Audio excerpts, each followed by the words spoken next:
नमस्कार। मजेदार पॉडकास्ट पर आपका स्वागत है। मैं हूं राहुल गौड़ और यहां मैं आपको साहित्य के रोचक और दिल को छू लेने वाले अंश पढ़कर सुनाता हूं। आगे बढ़ने से पहले आपको बता दूं कि आपका मजेदार पॉडकास्ट अब स्पॉटिफाई, एप्पल, यूट्यूब आदि सभी प्लेटफॉर्म्स पर उपलब्ध है। तो कृपया अपने लिसनिंग प्लेटफॉर्म पर इसे रेट करें और पसंद आए तो शेयर भी करें। यूट्यूब पर आप कमेंट भी कर सकते हैं।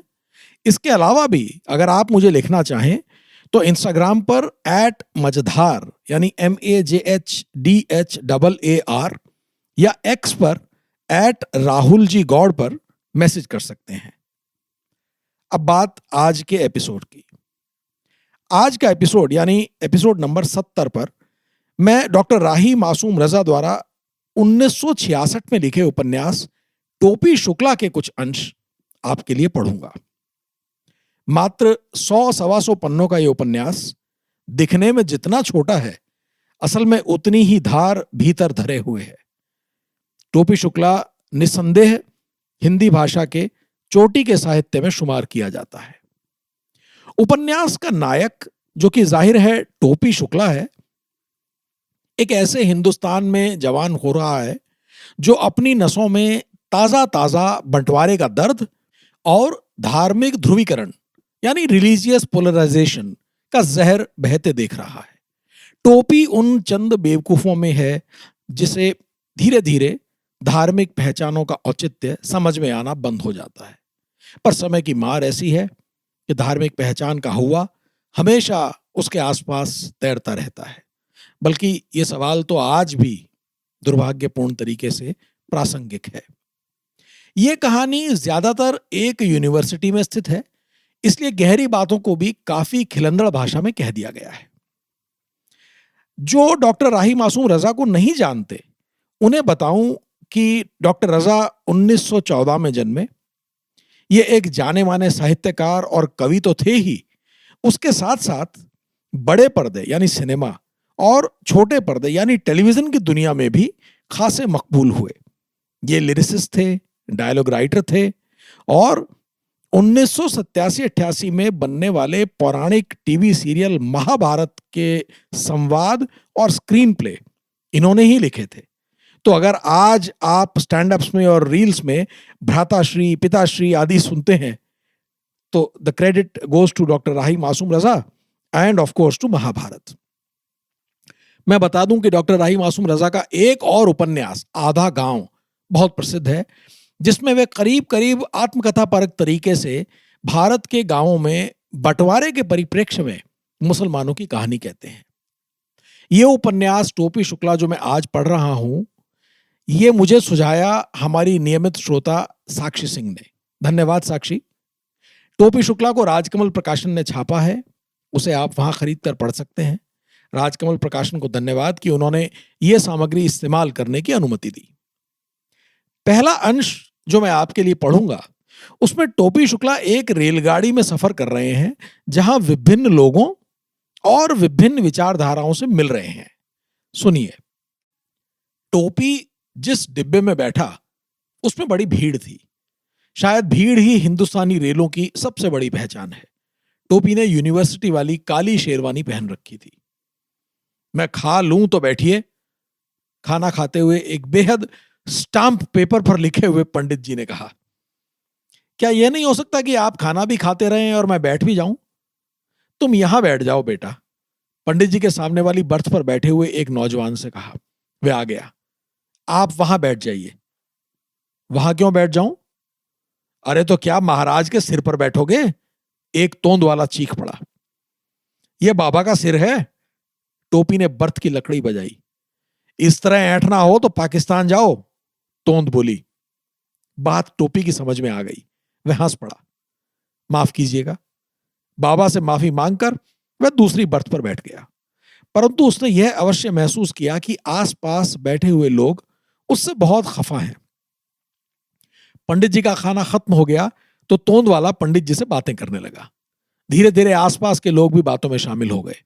आसपास वालों में एक मुसलमान भी था।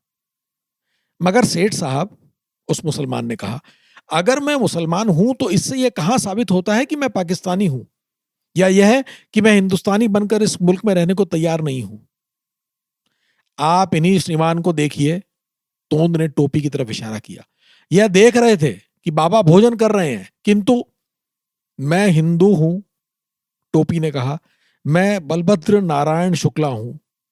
और चलिए मान लिया कि मैं शेख सलामत हूं, तो क्या हुआ? ये बेंचें यात्रियों के बैठने को लगी हैं। मैं बाबा का खाना छीन तो नहीं रहा था ना? आप ही लोग मुसलमानों को भारत विरोधी दल में ढकेल रहे हैं। क्या यह शेरवानी मुसलमान है? यह तो कनिष्क के साथ आई थी। यह पजामा भी कनिष्क का ही है। हिंदू मुसलमान का भेदभाव झूठा है बेटा, पंडित जी ने कहा। वह तो भगवान की लीला है। भगवान बेचारे को क्यों घसीट रहे हैं पंडित जी? मैं हिंदू हूं, परंतु कहीं मुझे एक नौकरी नहीं मिलती, क्योंकि मैं मुस्लिम यूनिवर्सिटी में पढ़ता हूं। मुझे आप अपने साथ नहीं बैठने देते, क्योंकि मैं शेरवानी पहने हुए हूं। और यह तोंद वाले श्रीमान तो मुझे पाकिस्तान भेजे दे रहे हैं। अरे बाबा, यदि मैं मुसलमान रहा होता तो तुम्हें खाता देखकर खुद ही 2 कदम पीछे हट गया होता। अब ये मुसलमान ही तो हैं, कैसे बैठे माफी मांग रहे हैं मुसलमान होने की। ये बेचारे आपसे ये नहीं कह सकते कि तुम होते कौन हो मुझ पर शक करने वाले, मैं भी एक भारतीय नागरिक हूं।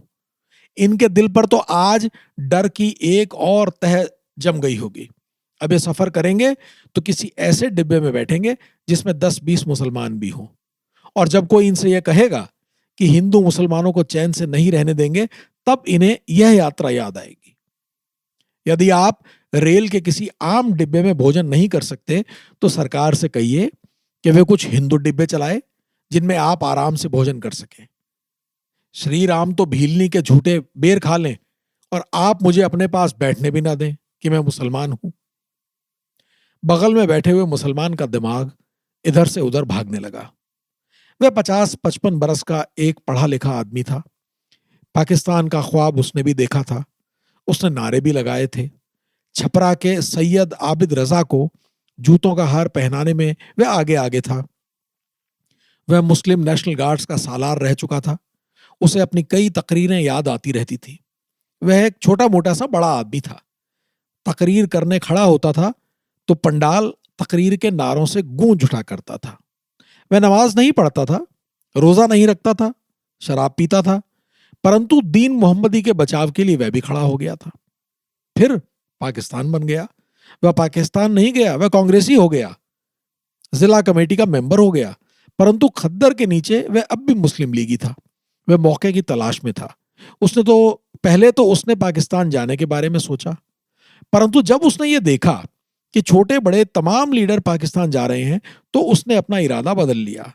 उसने कहा तो यही कि वह मौका परस्त लीडरों की तरह मुसलमानों को हिंदुओं के रहमो करम पर नहीं छोड़ सकता, परंतु दिल में वह मुसलमानों का बड़ा लीडर बनने का प्रोग्राम बना रहा था। 2 बेटियों की शादी कर चुका था। वे पाकिस्तान में खुश थीं। तीसरी के लिए पाकिस्तान में कोई वर नहीं मिल रहा था, और हिंदुस्तान में तो खैर लड़कों का काल ही था। आप अगर मुसलमान घराने में पैदा हो गए होते तो? पैदा होने पर किसका इख्तियार है भला? टोपी की आवाज दूर से आ रही थी। मलिकजादा अब्दुल वाहिद तमन्ना ने टोपी की यह बात दिमाग की डायरी में नोट कर ली। वह मुस्कुराए। इस लड़के को बात कहना नहीं आता। उन्होंने आंखें बंद कर ली। सामने एक बड़ा मजमा था। मैं पूछता हूं। उन्होंने अपनी आवाज सुनी। अपनी आवाज उन्हें बहुत पसंद थी। दोनों हाथों की उंगलियां उन्होंने शेरवानी की ऊपरी जेब में घुसेड़ ली। मैं सवाल करता हूं कि अगर मैं मुसलमान घराने में पैदा हुआ तो इसमें मेरा क्या कसूर है? आप में से कौन यह कसम खाकर कह सकता है कि वह अपनी मर्जी से किसी घराने में पैदा हुआ है? वह रुके और मजमे को देखकर मुस्कुराए। मजमा हंसने लगा। साहब, आप ही बताइए। वह चौंके। तोंद वाला उनकी तरफ देख रहा था। जी हां, और क्या? उन्होंने झट से कहा। सुन लिया, तोंद वाले ने टोपी से कहा। टोपी हैरान रह गया। आप ये कह रहे हैं कि मुसलमानों के बहुमत का दिल पाकिस्तान में लगा रहता है? ओह, अच्छा तो यह बात थी। वे मुस्कुराए। सभी का दिल पाकिस्तान में लगा रहता है, उन्होंने कहा। क्या वह कल तक हमारे ही देश का एक अंग नहीं था? आदमी चांद की तरफ क्यों देखता है? क्योंकि वह धरती का एक अंग है। हाँ, मेरा दिल पाकिस्तान में लगा रहता है क्योंकि उनकी बेवकूफियों से हिंदुस्तानी मुसलमानों को नुकसान होता है। तमन्ना साहब जमीन और चांद की उपमा से बहुत खुश हुए। इस उपमा को भी उन्होंने दिल की डायरी में नोट कर लिया। तोंद वाले लाला नैनसुख प्रसाद इस तकरीर के लिए तैयार नहीं थे, क्योंकि अपने इस प्रश्न पर उन्होंने हर मुसलमान को घबरा जाते देखा था। इसलिए उन्होंने उस मुसलमान को गौर से देखा जो उनका जाल काटकर अलग खड़ा मुस्कुरा रहा था। मुसलमान हमारे भाई हैं, लाला जी ने कहना शुरू किया। भूल चूक सभी से हो जाती है। मैं तो आए दिन की तनातनी से डरता हूं। मरते तो मुट्ठी भरी हैं, बाकी कारोबार महीनों के लिए ठप हो जाता है। टोपी को मतली होने लगी। वह जानता था कि बगल में बैठे हुए मुसलमान ही की तरह लाला जी भी झूठ बोल रहे थे। वह उठकर पेशाब करने चला गया। वहां से निकलकर वह थोड़ी देर खिड़की से बाहर झांकता रहा। हर तरफ रात थी, हर तरफ अंधेरा था, हर तरफ सन्नाटा था। रेल की खिड़कियों से प्रकाश झांक रहा था, परंतु रुकता कहीं नहीं था, क्योंकि रेल चली जा रही थी। पल भर को कोई चीज दिखाई देती, फिर अंधेरा उसे निगल लेता। वह बोर हो गया। हर तरफ फैले हुए अंधेरे का बोझ उसकी आत्मा पर पड़ रहा था। फिर अंधेरे का एक टुकड़ा उसकी आंख में पड़ गया। आंखें मलता हुआ वह अपनी सीट की तरफ चल पड़ा। बहस खत्म हो चुकी थी। लाला जी की नाक बोल रही थी। पंडित जी गेरुआ चादर तानकर लेट चुके थे। मुसलमान यात्री ने उनके पैरों को फैल जाने की इजाजत दे दी थी। वह टोपी की जगह पर बैठा ऊँग रहा था। टोपी को देखते ही वह खड़ा हो गया। ऐसा लग रहा था जैसे उसकी चोरी पकड़ी गई हो। बैठिए बैठिए, टोपी ने कहा। मैं आपकी जगह पर बैठ जाता हूं, मगर अरे मैं इन्हें जगा दूंगा, मैं मुसलमान नहीं हूं। पंडित जी ने मुंह पर से चादर सरकाई। पैर समेट लीजिए, टोपी ने कहा। क्यों? पंडित जी ने कहा। तुम अपनी जगह पर बैठो, मैं कहीं और बैठ जाऊंगा। मुसलमान यात्री ने कहा। कहीं और क्यों बैठ जाओगे? टोपी भन्ना गया। पाकिस्तान जाओगे क्या? उसकी आवाज के करारेपन ने पंडित जी का पांव समेट दिया। वह बैठ गया और दिल ही दिल में उस मुसलमान यात्री को गालियां देने लगा। आप कहां जा रहे हैं? मुसलमान यात्री ने पूछा। बनारस। मैं भी वहीं जा रहा हूं। जरूर जाइए। आप मुस्लिम यूनिवर्सिटी में पढ़ते हैं? जी हां। मैं भी वहीं पढ़ा करता था। 10 मार्सिन कोर्ट में रहा करता था। अरे मैं भी उसी कमरे में रहता हूं। बस इतना ही बहुत था। दोनों में दोस्ती हो गई। अलीगढ़ की बातें निकल आई। फिर दोनों किसी बात पर जोर से हंस पड़े। लाला जी की आंख खुल गई। कौन स्टेशन है? उन्होंने घबरा कर पूछा। कोई स्टेशन नहीं है, टोपी ने कहा। कहां जा रहे हो? घर। टोपी ने दांत निकाल दिए। मेरे पिताजी डॉक्टर हैं, नीले तेल वाले। हम 3 भाई हैं। एक का विवाह हो गया है, 2 का नहीं हुआ है। डाक का पता। अरे तुम भिरगू बाबू के लड़के हो का? हाँ। अरे ये आखिर मुन्नी बाबू और भैरव बाबू आपूसे में काहे लड़ रहे हैं? आपूसे में ना लड़े तो कैसे लड़े? लाला जी इस प्रश्न पर हंस पड़े। तब तुम खड़े हो गए होते हो। हम पंडित जी के सोए के वास्ते ना खड़े हो सकते। पंडित जी ने अपना वह पांव, जो धीरे धीरे टोपी की कमर तक फैल गया था, समेट लिया। डॉक्टर साहब हमारे क्लास फेलो रहे। टोपी किचकिचा कर कुछ कहना चाहता था, परंतु रुक गया। पिताजी ही क्या कम थे कि अब रेलों में उनके क्लास फेलो भी मिलने लगे। उसे डर था कि अगर उसने लाला जी का मुंह बंद न किया तो बनारस तक पिताजी की बात होती रहेगी। परंतु अब तो वह यह भी नहीं कह सकता था कि वह डॉक्टर भृगु नारायण नीले तेल वाले का बेटा नहीं है। उसने बड़ी बेबसी से उस मुसलमान यात्री की तरफ देखा। हिंदुस्तान पाकिस्तान में युद्ध अवश्य होगा। दीवार के पीछे से आवाज आई। बगल वाले केबिन से राजनीति का प्रेत बोला। तब मियां लोगों को आटे दाल का भाव मालूम होगा। पता है अकबर के खिलाफ महाराणा प्रताप के साथ कितने मुसलमान थे? किसी ने सवाल किया। और शिवाजी के सारे खत फारसी में हैं। अगर हिंदुस्तान पाकिस्तान में लड़ाई हुई तो यह 2 मुल्कों की लड़ाई होगी, 2 मजहबों की नहीं। लड़ाई किसी की हो, मियां लोग साथ पाकिस्तान का ही देंगे। और पाकिस्तानी हिंदू किसका साथ देंगे? प्रश्न किया गया। वफादारी की तराजू में 2 ही पल्ले होते हैं मिस्टर। सन्नाटा हो गया। सारे भारतीय मुसलमान पाकिस्तानी कुत्ते हैं। हिंदुस्तान के आदमियों को पाकिस्तानी कुत्ता कहते शर्म नहीं आती? सिर पर चुटिया उगा लेने से आदमी भगवान नहीं हो जाता। अरे मुसलमानी करवा लेने से भी आदमी पैगंबर भी नहीं हो जाता। यहां रहना है तो हिंदू बनकर रहना पड़ेगा, तो वहां के हिंदुओं को मुसलमान बनकर रहना पड़ेगा। इहो फसिल बिगड़ गए। सामने वाले केबिन से आवाज आई, भगवान रूठ गए बाड़न। कहा के हो, बलिया जिला का है, मंजूरी करे के गैल रहेली, बाकी अब मजूरियो ना बाए। हरिओम हरिओम। टोपी के पास वाले पंडित जी उठ बैठे। हिंदुस्तान पाकिस्तान युद्ध समाप्त हो गया हो तो सो जाइए, टोपी ने उधर झांक कर कहा। उस केबिन के बाकी लोग खिलखिलाकर हंस पड़े और टोपी के सामने बैठे हुए मुसलमान यात्री ने इत्मीनान की एक सांस ली। ये पहला अंश आपने सुना। दूसरा अंश मैं आपको जो सुना रहा हूं उसमें टोपी शुक्ला यूनिवर्सिटी में पहुंचते हैं और अपने बचपन के दोस्त इफ्फन से उनकी मुलाकात होती है। सुनिए। टोपी अलीगढ़ केवल इसलिए आया कि वह यह देख सके कि मुसलमान नौजवान किस तरह के ख्वाब देखता है। देखिए, बात यह है कि पहले ख्वाब केवल 3 तरह के होते थे: बच्चों का ख्वाब, जवानों का ख्वाब और बूढ़ों का ख्वाब। फिर ख्वाबों की इस फहरिस्त में आज़ादी के ख्वाब भी शामिल हो गए और फिर ख्वाबों की दुनिया में बड़ा घपला हुआ। माता पिता के ख्वाब बेटे बेटियों के ख्वाबों से टकराने लगे। पिताजी बेटे को डॉक्टर बनाना चाहते हैं और बेटा कम्युनिस्ट पार्टी का होल टाइमर बनकर बैठ जाता है। केवल यही घपला नहीं हुआ, बरसाती कीड़ों की तरह भांति भांति के ख्वाब निकल आए।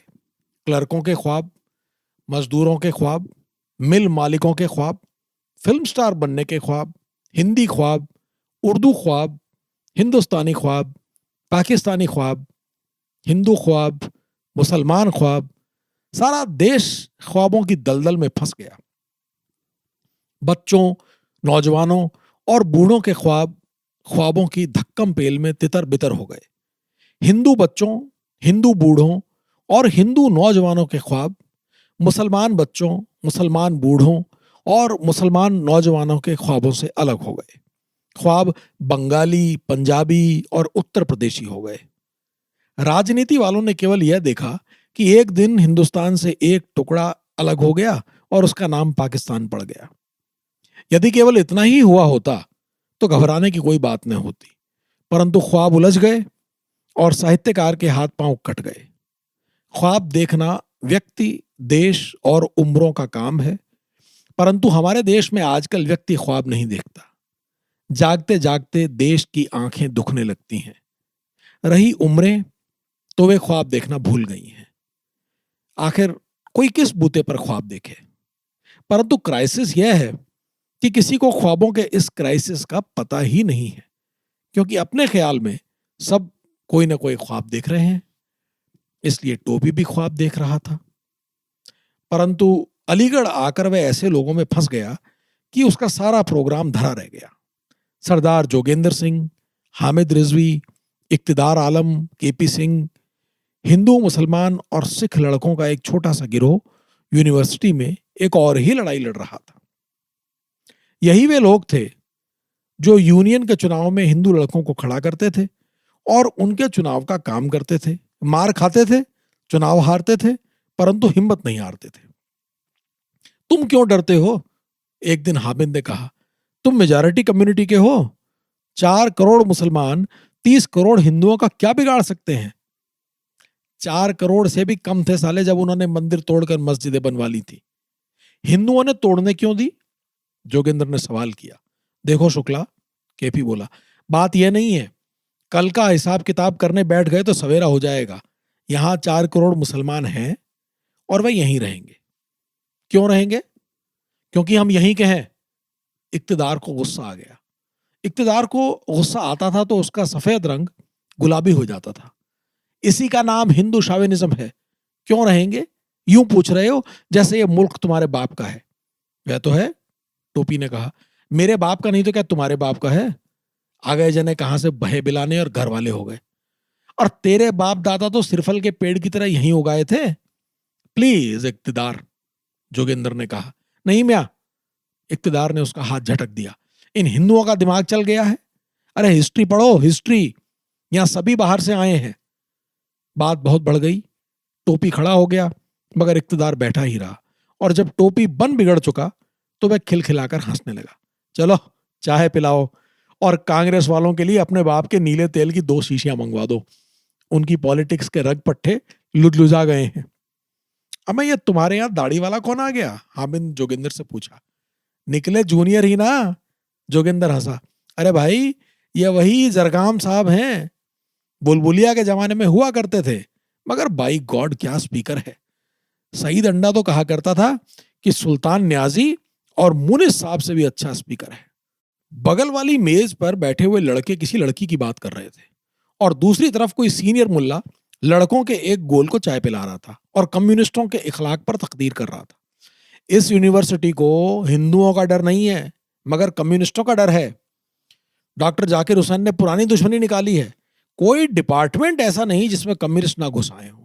खुदा की शान कि मुस्लिम यूनिवर्सिटी की लड़कियां नाचती हैं और कल्चर के नाम पर एंटनी क्लियोपेट्रा खेलती हैं। यह बात तो बिल्कुल गलत है, केपी ने कहा। मुसलमान लड़कियों को तो लैला मजनू और शीरी फराद खेलना चाहिए। कई मेजों के लड़के हंस पड़े। हंस पड़ने वालों में हिंदू कम और मुसलमान ज्यादा थे। इस नीले तेल वाले रंगरूट को क्यों बिगाड़ रहे हो पार्टनर? सीनियर मुल्ला ने कहा। केपी अवश्य जवाब देता, परंतु उसी वक्त इफ्फन एक और लेक्चर के साथ आ गया।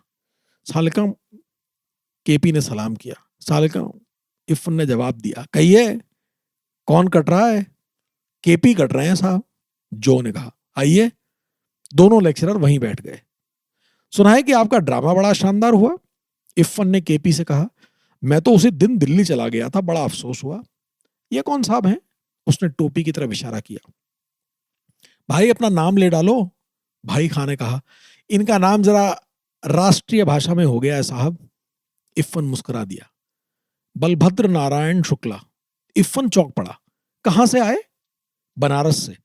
अरे तुम डॉक्टर भिरगु नारायण साहब के लड़के तो नहीं हो? जी हाँ। अरे तुम्हारी दादी ने तुम्हें उर्दू सीखने के लिए यहां तक भेज दिया? इफ्फन, टोपी की आंखें चमकी। ये तू दाढ़ी कब रख ली हो?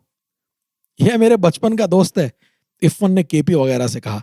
इसका छोटा भाई होने वाला था और नौकरानी ने पूछा कि भाई चाहते हो बहन, तो इन्होंने पूछा साइकिल नहीं हो सकती।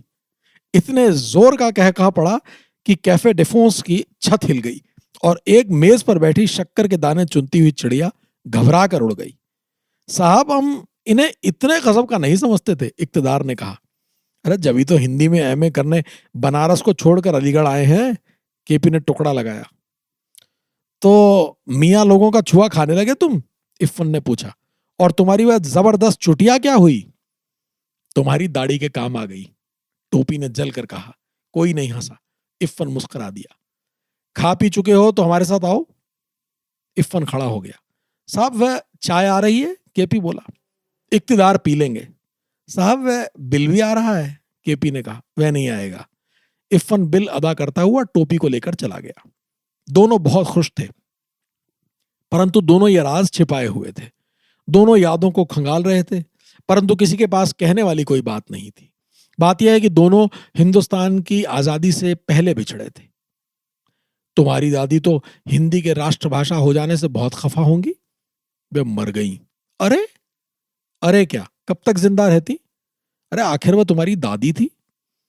मेरी दादी तो उस दिन मर गई थी जिस दिन हम पंचम की दुकान से केला खरीद रहे थे। मैंने दादी बदल ली थी। अब्बू कैसे हैं? उनका इंतकाल हो गया। बाजी? टोपी ने अरे नहीं कहा, बल्कि दूसरा सवाल किया। बाजी पाकिस्तान चली गई। मुन्ना? टोपी इस जवाब पर भी नहीं चौंका। मुन्ना यही है, मुन्नी भी यही है।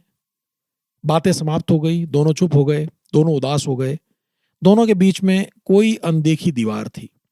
दिलों के धड़कने की आवाज इधर से उधर नहीं जा पा रही थी। क्या पाकिस्तान के बिना काम नहीं चल सकता था? टोपी ने उस दीवार पर पहला कुदाल मारा। पता नहीं, इफ्फन ने कहा। और अब मैं पाकिस्तान को गाली भी नहीं दे सकता। क्यों? बाजी जो वहां चली गई हैं, क्या करता है उनका पति? पाकिस्तान की एयरफोर्स में फ्लाइट लेफ्टिनेंट है, इफ्फन ने कहा। अब्बू बीमार थे तो बेचारों को आने की इजाजत भी न मिली। बाजी भी नहीं आ पाई। तुम क्यों नहीं गए? मैं अपने आप को यह यकीन दिलाने के लिए नहीं गया कि मैं हिंदुओं से डरता हूं। हिंदुओं ने तुम्हारा क्या बिगाड़ा है? क्या जीजा को हिंदुओं ने नहीं आने दिया? यह बात नहीं है। फिर क्या बात है? फिर नहीं, फिर इफ्फन ने दांत पीस कर कहा। टोपी खिलखिलाकर हंस पड़ा। कई दीवारें गिर गई, कई डर खत्म हो गए, कई प्रकार के अकेलेपन दूर हो गए। शब्द सुधार योजना अब तक चली आ रही है, टोपी ने कहा। यार भाई, वह भी क्या दिन थे। हाँ, दोनों उदास हो गए। इफ्फन हिंदुओं से डरता था और इसलिए उनसे नफरत करता था। टोपी को भारत की प्राचीन संस्कृति से प्यार हो गया था, इसलिए वह मुसलमानों से नफरत करता था। परंतु दोनों उदास हो गए। नफरत की दीवार पर चढ़कर पुरानी दोस्ती ने जो झांकना शुरू किया, तो दोनों उदास हो गए। पल भर में बीते हुए दिन दोबारा गुजरे। सारी बातें, सारी यादें, सारे नारे। दोनों ने अपनी बरसों की यात्रा फिर की और यह देखकर दोनों उदास हो गए कि घाटे में वे दोनों ही रहे। हिपोक्रेसी के जंगल में दो परछाइयों ने अपने आप को अकेला पाया तो दोनों लिपट गई। यह तुम्हारी यूनिवर्सिटी अपने पल्ले नहीं पड़ी। अब देखो मेरी बीवी तुम्हारे पल्ले पड़ती है या नहीं। इफ्फन का ड्राइंग रूम बड़ा सादा सूदा था, दीवारें नंगी थी। नकली आतिशदान के ऊपर शंकर का एक बस्ट रखा हुआ था और उस बस्ट के पास निकल किए हुए फ्रेमों में दो तस्वीरें थी, एक इफ्फन की दादी की और एक इफ्फन के अब्बू की। शंकर जी को भोला समझकर फंसा रहे हो? गोमती गंगा में मिलती है ना। इफ्फन मुस्कुराया। मुझे हिंदुओं से नफरत है, लेकिन शंकर से मैं प्यार करता हूं, क्योंकि ये बिल्कुल आदमी के नाप के हैं। बेवकूफ। कोई पूछे कि भाई समुद्र मथने में तुम भी शामिल थे, फिर जहर अकेले ही क्यों पी गए? अमृत पीने वाले को जरा जरा जहर भी चटा दिया होता, मगर जहर शायद अकेले ही पीना पड़ता है। आदमी और देवता में यही फर्क है शायद। जहर अकेले शिव पीते हैं, जहर अकेला सुकरात पीता है, सलीब पर अकेले ईसा चढ़ते हैं, दुनिया त्याग कर एक अकेला राजकुमार निकलता है। इम्तहान के वक्त भीड़ नहीं लगती, बस हद से हद करबला में 70-72 आदमी इकट्ठा हो जाते हैं। आदमी सदा से इतना अकेला क्यों है बलभद्र? तो ये दूसरा अंश भी मैंने आपके लिए पढ़ दिया है। मैं आशा करता हूं कि दोनों अंश आपको पसंद आए होंगे। आज का एपिसोड मैं खत्म करने की आज्ञा चाहता हूं। अगले एपिसोड में और कोशिश करूंगा कि कुछ कम वक्फे के बाद मैं फिर जल्दी हाजिर होऊंगा। तब तक के लिए मुझे आज्ञा दीजिए। नमस्कार, धन्यवाद।